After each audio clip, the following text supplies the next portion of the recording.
In a peaceful village nestled by the Osun River, lived a young woman named Asake.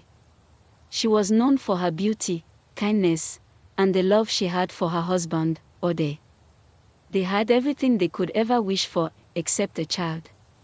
Asake longed to hear the laughter of a child in their home, but years passed, and she remained without a child. The weight of her sorrow grew heavier with each passing year. One day, Asake decided to visit the sacred grove of Osun, the goddess of fertility.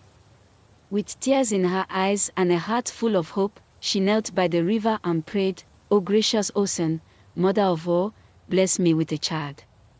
If you grant me this blessing, I promise that the child will serve you as your priestess." Moved by Asake's sincere plea, Osun appeared before her, shimmering like the golden waters of the river. "Asake," the goddess spoke, her voice gentle yet powerful, "I will grant you a daughter. But remember your promise, she shall serve me as my priestess when the time comes." Filled with gratitude, Asake thanked the goddess and returned to her village with renewed hope. Soon, her prayers were answered. She gave birth to a beautiful daughter whom she named Morayo, meaning, "I have found joy." The village celebrated, and Asake's heart was full of happiness. Years passed, and Morayo grew into a wise and graceful young woman, loved by all who knew her. But as time went on, Asake began to forget the promise she had made to Osun. She loved her daughter dearly and could not bear the thought of parting with her. So, when the time came for Morayo to serve as the priestess of Osun, Asake hid her daughter away, hoping the goddess would forget the vow. But Osun does not forget. One night, as the moon cast its silver light over the village, Osun appeared in a dream to Asake.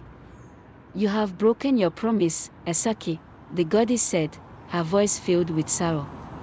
"I blessed you with a child, but you have failed to keep your word. A promise to the gods is sacred, and it cannot be broken." Asake awoke in a panic, realizing the gravity of her actions. She rushed to where she had hidden Morayo, only to find her daughter asleep, her face peaceful as if she were dreaming. But as Asake reached out to touch her, Morayo's form began to fade, turning into a golden mist that drifted away toward the Osun River. "Asake," the voice of Osun echoed in the night, "your daughter has returned to me, for she was always meant to serve as my priestess. This is the consequence of breaking your promise." Asake fell to her knees, weeping bitterly. She had lost the one thing she loved most because she had not kept her word. The villagers soon learned of what had happened, and they mourned the loss of Morayo.